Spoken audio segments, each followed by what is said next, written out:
Le coup de tocsin. Et exceptionnellement, c'est le jeudi. Bonjour au bon tweet, comment allez-vous ?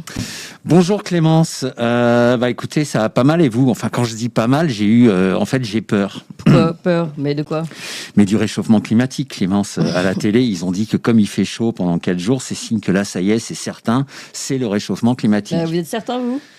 Ah oui, non, moi j'ai bien écouté ce qu'ils ont dit, ils sont formels, il faut pas confondre météo et climat. Oui, mais justement, c'est quoi la différence alors entre météo et climat ? Alors, toujours selon la télé, quand il pleut, qu'il fait froid et qu'on a globalement un temps de merde pendant 2 ans, ça c'est la météo. Ah bon, sur une période si longue, vous pensez ? Oui, tout à fait. Alors en revanche, quand il fait chaud pendant 3 jours, ça c'est le climat. Ah et oui. c'est dramatique parce que ça veut dire que jamais il a fait aussi chaud de toute l'histoire de la Terre et qu'on va tous mourir, sauf bien sûr si on paye plein de taxes et qu'on accepte de vivre comme des clochards, pendant que ceux qui nous expliquent tout ça continuent à vivre comme avant.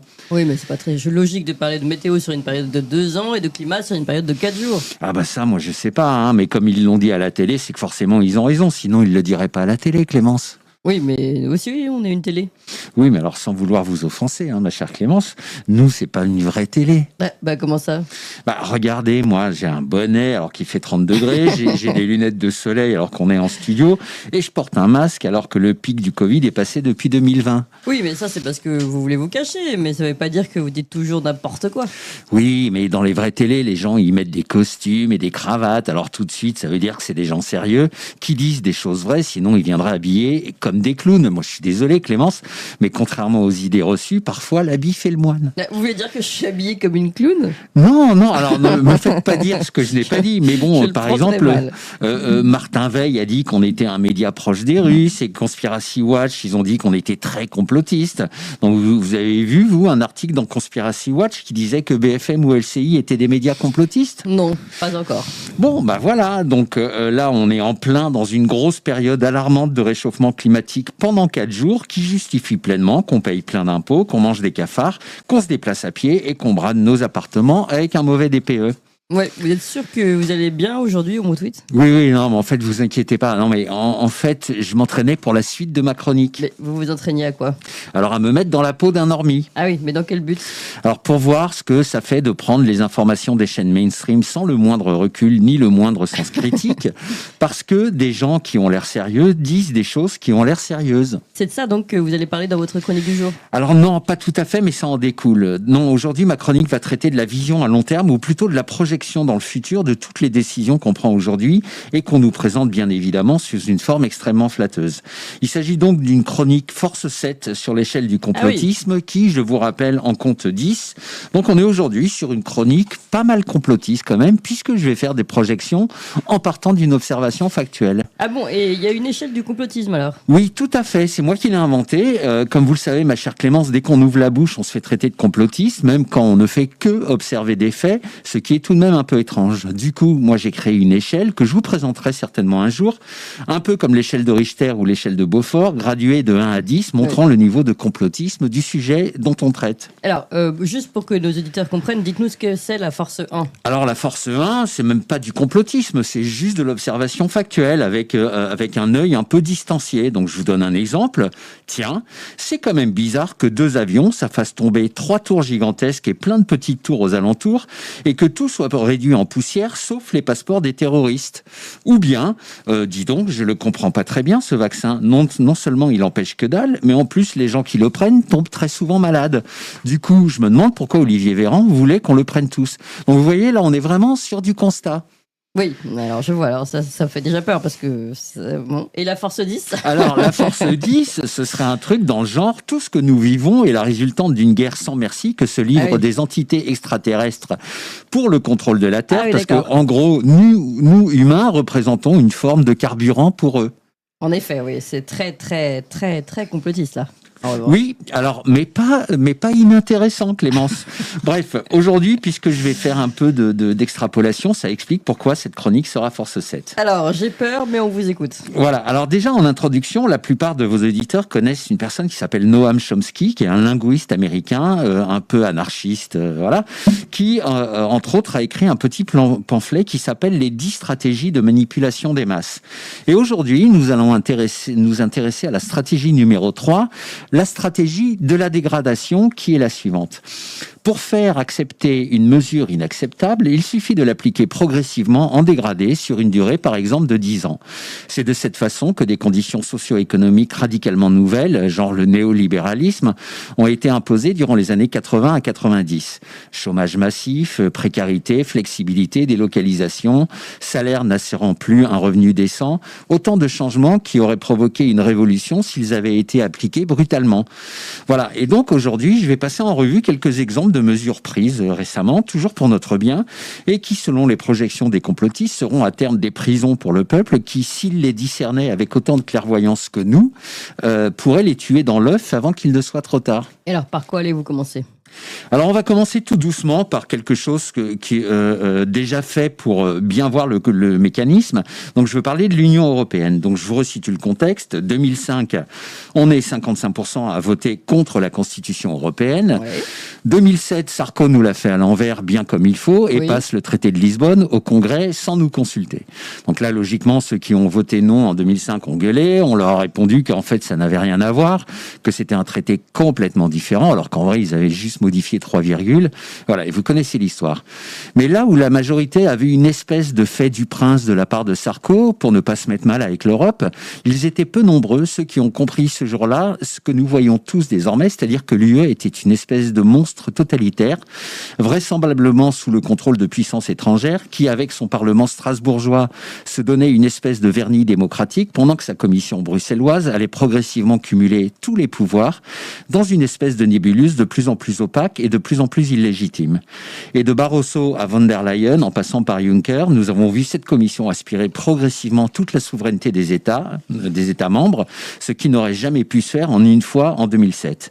Et bien évidemment, ceux qui ont vu le truc arriver se sont fait traiter de complotistes, d'oiseaux de mauvais augure, de parano, de Cassandre, etc., etc. Vous l'aviez vu, vous, en 2007 ? Non, j'en ai voulu à mort à Sarko, pour qui, je vous rappelle, à ma grande honte, j'avais voté, mais à ce moment, je n'étais que ceinture jaune de complotisme. Ah oui. Donc je voyais pas forcément tous les coups pourris arriver à partir d'un événement isolé. J'avais pas encore cette gymnastique cérébrale. Et pourtant, c'était très clair, comme on peut le voir dans l'extrait vidéo là qu'on va passer. Les européistes ont l'habitude de n'avoir jamais en face d'eux de contradicteurs qui connaissent le droit aussi bien qu'eux. Je vais vous raconter une anecdote. J'étais détaché dans une grande entreprise publique peu après le traité de Maastricht. Je me retrouve dans un amphithéâtre à Strasbourg. Et là, j'ai les membres du service juridique de la commission qui fait un exposé en disant on a eu très peur avec le référendum français sur Maastricht et nous avons donc décidé de ne plus jamais donner la parole au peuple français. Carrément. Carrément. Je me lève. Je dis, mais comment est-il possible de dire cela quand on se prévaut de principes démocratiques? Et je vois se tourner vers moi 400 visages, les 400 personnes présentes dans cet amphithéâtre, qui m'ont regardé comme si j'étais un ovni. C'était, comment se fait-il que dans un lieu où on va parler du droit européen et de la suite, il y ait une personne qui ne soit pas d'emblée acquise à tous les débordements du totalitarisme européen? Alors c'est André Bonnet que nous avons reçu également. Voilà, donc donc maintenant, moi je suis monté en grade, j'ai pris un peu de bouteille et je pense en toute modestie avoir un certain niveau qui fait que les normies me considèrent comme un psychopathe dégénéré, alors que dans le même temps, je commence à jouir d'une petite réputation dans le milieu du complotisme. Et comme en face, on a des gens d'un niveau déplorable avec la finesse et la discrétion d'une baleine dans le petit bassin de la piscine de Vierzon, je crois pouvoir annoncer sans trop me tromper le futur de toutes les mesures bien pourries qu'on est en train de prendre pour notre bien. Oui, alors donnez-nous quelques exemples. Ah bah, le premier, on est en plein dedans, donc c'est évidemment l'euthanasie. Donc j'en ai déjà pas mal parlé, mais j'insiste parce que c'est un vrai marqueur de notre société. Donc la loi est passée. Donc selon Olivier Falorni, son promoteur, c'est donc génial. Les gens vont enfin pouvoir mourir dans la dignité. Et la plupart des normies à qui j'en ai parlé sont du même avis.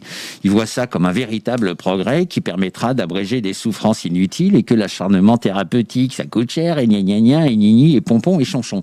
Sauf que nous, on l'a vu l'autre jour, grâce au professeur Touraine, que les malades incurables et douloureuses n'étaient qu'une première, les maladies incurables et douloureuses, n'étaient qu'une première étape pour mettre le pied dans la porte, et qu'ensuite on étendra ça aux maladies dégénératives, genre Alzheimer, puis aux dépressifs, puis à n'importe quelle personne qui exprimera le souhait de mourir, souhait auquel, je le rappelle, on n'aura pas le droit de tenter de l'en dissuader. Oui, et ça peut aller jusqu'où, vous pensez ? Eh ben, nos limites, Clémence. On a vu au Canada que des gens se faire proposer l'euthanasie parce qu'ils se plaignaient de ne pas trouver de logement décent. Ouais. Et là, j'ai vu passer une info disant qu'en Angleterre, il y a une incitation fiscale à l'euthanasie. Comment ça ? Si vous êtes malade et que vous décidez de mourir avant 75 ans, votre famille ne paiera pas de droit de succession sur votre patrimoine. Génial. En revanche, si vous attendez votre mort naturelle, votre patrimoine sera taxé à 45%. Donc vous la voyez venir, la bonne ambiance de merde dans les familles. Dis papa, tu sais que ton truc ça va pas s'arranger, donc tu voudrais pas mourir maintenant. Je te cache pas que ça nous arrangerait avec mes sœurs. Allez, fais pas ta pute, etc., etc. Ah là, ça vous rend cynique, on dirait. Mais c'est pas moi qui suis cynique, c'est ceux qui ont eu cette grosse idée de merde. Mais à mon avis, si le thème des débats à l'Assemblée, ça avait été l'euthanasie comme niche fiscale, ce serait passé un peu moins bien que l'aide à mourir dans la dignité. Donc vous voyez le principe. Bah oui, carrément. Vous pouvez nous donner un autre exemple ? Volontiers, ma chère Clémence. Donc deuxième sujet, la reconnaissance faciale. Donc elle a été officiellement expérimentée pendant les JO, parce qu'en fait, ils le faisaient avant, mais bon, voilà.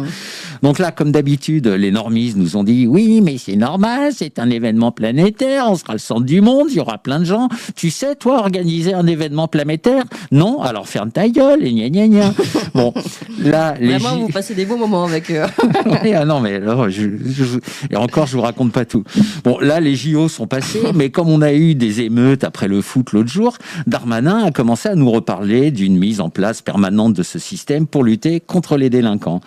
Donc nous, on lève timidement la main en disant vous êtes sûr que c'est une bonne idée, que ça va vraiment concerner que les racailles? Là, bien sûr, les normistes rappliquent.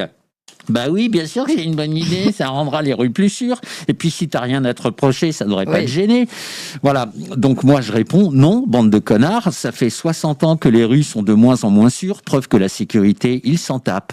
Ou plutôt, ils s'en servent comme d'une excuse pour contrôler toute la population, notamment nous, les vilains complotistes, et pour mettre en place le crédit social qui fait les beaux jours de la Chine. Sauf que nous, ceux qui en pâtiront le plus, ce seront pas les racailles, mais les gens normaux. Et c'est exactement ce qui vous attend. Un autre exemple ? Volontiers. Bon, les CBDC, donc c'est les monnaies numériques des banques centrales, donc un moyen de paiement digital basé sur le principe du Bitcoin. Donc la version officielle est que ça va être pratique et sécure et qu'on pourra plus vous voler votre argent et que ça permettra de lutter contre le trafic de drogue et le terrorisme. L'inconvénient, c'est que l'État saura en temps réel ce que vous achetez et pas uniquement la somme que vous dépensez, ce qui est le cas actuellement.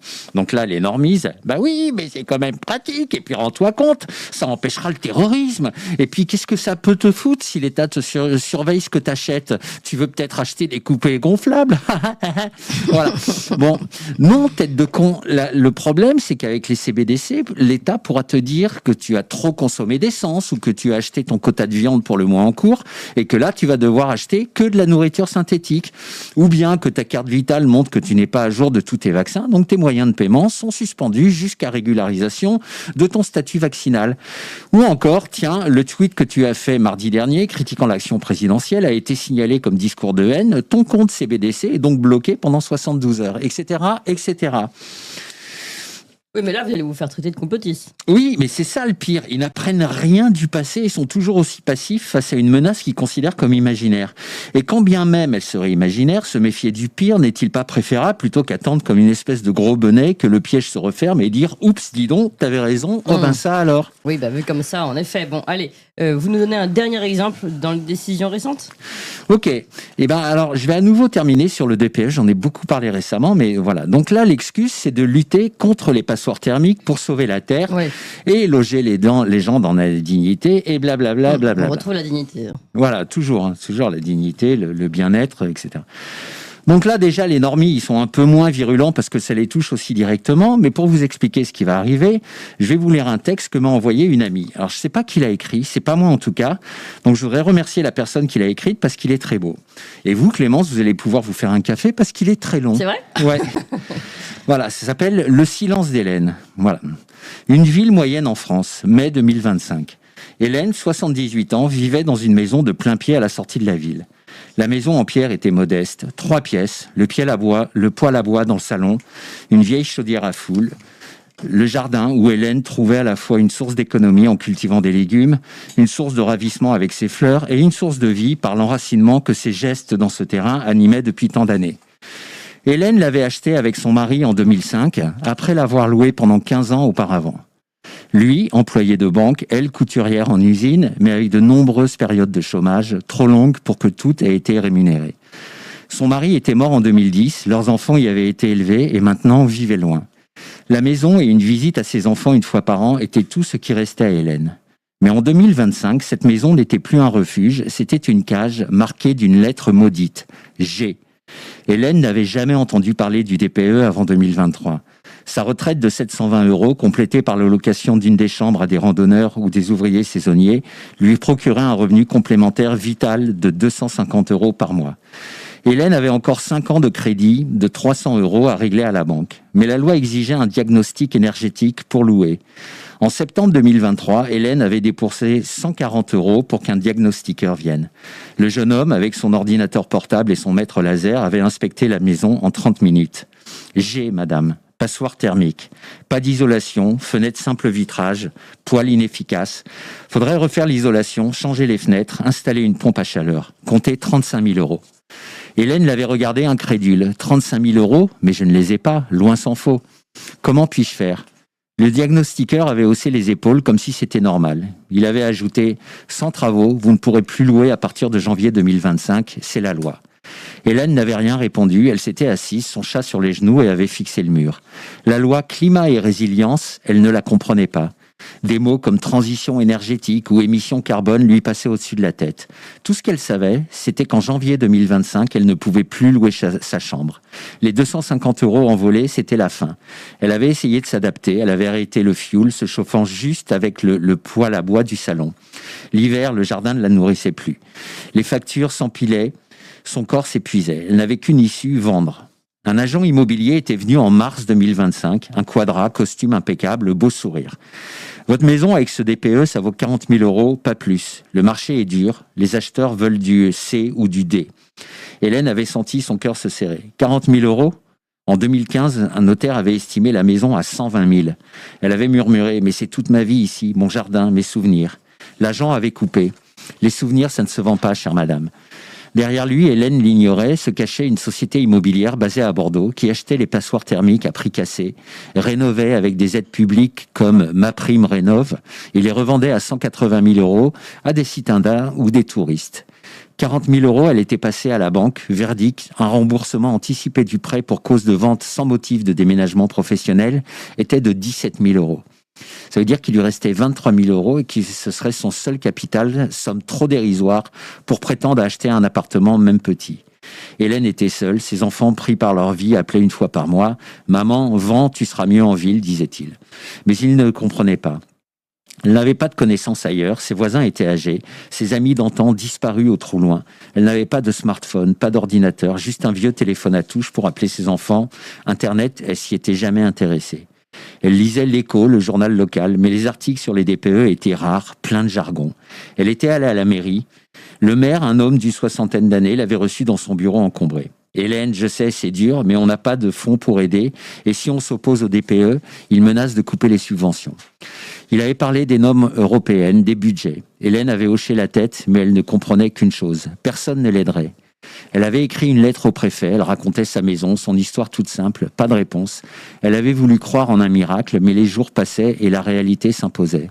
En avril 2025, elle avait signé 38 000 € après une négociation humiliante, une bouchée de pain pour sa vie. L'agent immobilier pressé avait promis que tout serait vite réglé. Hélène n'avait pas vu le contrat de la société immobilière, une filiale d'un fonds d'investissement qui transformait les maisons G en gîtes de luxe. Hélène avait loué un studio en centre-ville à 420 € par mois. Elle avait emporté son chat, quelques photos, les quelques meubles que son studio pouvait contenir. Elle était allée voir une assistante sociale qui lui avait dit qu'elle pouvait prétendre au minimum vieillesse pour compléter sa retraite, maintenant qu'elle n'avait plus le loyer de la chambre. Elle n'avait pas eu la lucidité de se renseigner avant, et tant le maire que les autres personnes qu'elle avait contactées avant la vente de sa maison ne le lui avaient dit. Atterrée, elle réalisa que mieux renseignée, elle aurait pu garder sa maison. Le minimum vieillesse remplaçant le loyer de la chambre.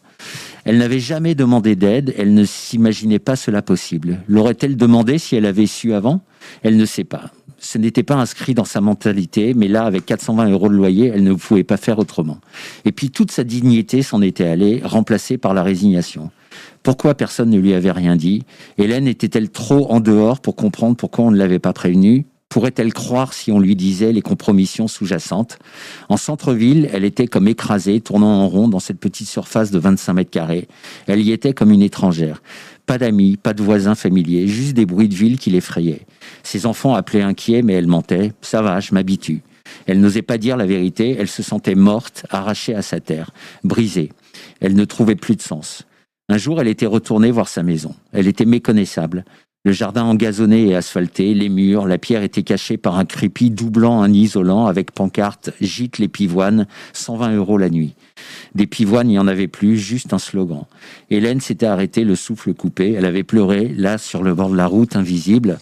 Une vieille femme chassée par 3 lettres, DPE, dépossédée, punie, exclue.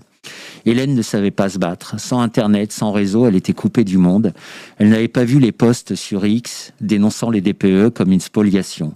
Elle n'avait pas entendu parler des collectifs dépossédés, des pétitions pour un moratoire.